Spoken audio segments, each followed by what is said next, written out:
ಜಮೀನು ಭೂಸ್ವಾಧೀನಕ್ಕೆ ಬಂದಂಥ ಸಂದರ್ಭದಲ್ಲಿ ಭಾರೀ ಹೈಡ್ರಾಮಾ ನಡೆದಿರುವಂತಹ ಘಟನೆ ಒಂದು ಮಂಡ್ಯ ಜಿಲ್ಲೆಯ ಶ್ರೀರಂಗಪಟ್ಟಣದ ಬೊಂತಗಳ್ಳಿಯಲ್ಲಿ ನಡೆದಿರುವಂತಹ ಘಟನೆ ಇದು. ರೈತರು ಹಾಗೂ ಕೆಐಎಡಿಬಿ ಅಧಿಕಾರಿ ನಡುವೆ ಫೈಟ್ ಆಗಿದೆ. ಜಮೀನು ಭೂಸ್ವಾಧೀನಕ್ಕೆ ಪೊಲೀಸರೊಂದಿಗೆ ಕೆಐಎಡಿಬಿ ಅಧಿಕಾರಿಗಳು ಬಂದಿರ್ತಾರೆ. ರೈತರು ಸಿಕ್ಕಾಪಟ್ಟೆ ವಿರೋಧ ಮಾಡ್ತಾರೆ. ಇದಕ್ಕೆ ವಾಗ್ವಾದ ನಡೆಯುತ್ತೆ. ಅಧಿಕಾರಿಗಳ ಮುಂದೆನೇ ವಿಷಯ ಕುಡಿಯೋಕೆ ರೈತರು ಯತ್ನವನ್ನು ಮಾಡ್ತಾರೆ. ಅಲ್ಲಿ ಮಾತಿನ ಚಕಮಕಿ ನಡೆಯುತ್ತೆ. ಅಲ್ಲಿ ಮಂಡ್ಯ ಜಿಲ್ಲೆಯ ಶ್ರೀರಂಗಪಟ್ಟಣದ ಬೊಂತಗಳ್ಳಿಯಲ್ಲಿ ನಡೆದಿರುವಂತಹ ಘಟನೆ ಇದು.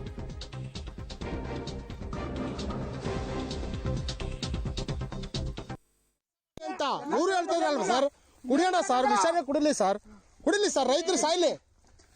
ಇನ್ನೊಂದ್ ಸ್ವಲ್ಪ ಸೀಮೆಣ್ಣೆ ತರ್ಸ್ಕೊಂಡೆ ಸುರ್ಕರ್ ಸರ್, ಏನು ನಿಮ್ಮ ಹಣೆ ಬರ ಏನು ಮಾಡಕ್ಕಾಗಲ್ಲ.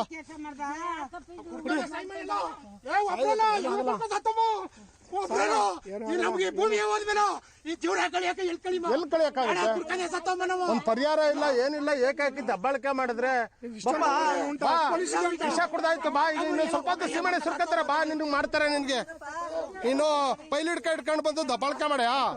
ಏನ್ ಹೇಳ್ಬೇಕು ಹೇಳು? ಫೈಲ್ ಸರ್ಕಾರ ಹೇಳಿದಲ್ಲ, ಸ್ಮಶಾನ ಜಾಗ ನಿನ್ಗೆ ಹೆಂಗ್ ಮಾಡ್ಕೊಂಡಿದ್ಯಾ ಅಲ್ವಾ?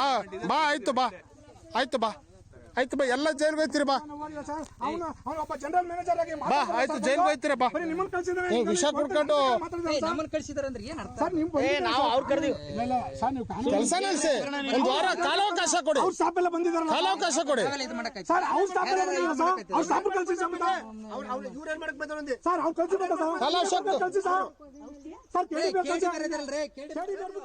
ಜಮೀನು ಭೂಸ್ವಾಧೀನಕ್ಕೆ ಬಂದಂಥ ವೇಳೆಯಲ್ಲಿ ಆಗಿರೋದಿದು. ಅವ್ರಿಗೇನು ಹೇಳಿನೋ ಇಲ್ಲ, ಕೇಳಿನೋ ಇಲ್ವಂತೆ. ಏಕಾಏಕಿಯಾಗಿ ಬಂದು ಸ್ವಾಧೀನ ಮಾಡ್ಕೊಳ್ತಾ ಇದ್ದಾರೆ. ಅಲ್ಲಿ ಹೇಳ್ತಾ ಇದ್ದಿದ್ದು ಆಡಿಯೋ ಕೇಳಿಸ್ಕೊಳ್ತಾ ಇದ್ದಾಗ ಪರಿಹಾರನೂ ಇಲ್ಲ, ಏನೂ ಇಲ್ಲ, ಒಂದು ವಾರ ಟೈಮ್ ಕೊಡಿ ಅಂತಾದರೂ ಹೇಳ್ತಾ ಇದ್ದಾರೆ. ಪಾಪ ಗೋಳಾಡ್ತಾ ಇದ್ದಾರೆ. ಜಮೀನು ಯಾತಕ್ಕೋಸ್ಕರ ಭೂಸ್ವಾಧೀನ ಮಾಡ್ಕೊಳಕ್ಕೆ ಬಂದಿದ್ರು? ಏನಕ್ಕೆ? ಅಲ್ಲಿ ಏನಾಗಬೇಕಾಗಿದೆ? ರೋಡ್ ಮಾಡೋಕ್ಕೆ, ಇನ್ಯಾವುದಕ್ಕಾದರೂ ಇದೆಯಾ? ಅಥವಾ ಅವ್ರು ಒತ್ತುವರಿ ಮಾಡ್ಕೊಂಡಿದ್ರ? ಒತ್ತುವರಿ ಆಗಿದ್ದರೆ ತೆರವು ಆಗ್ತಿತ್ತು.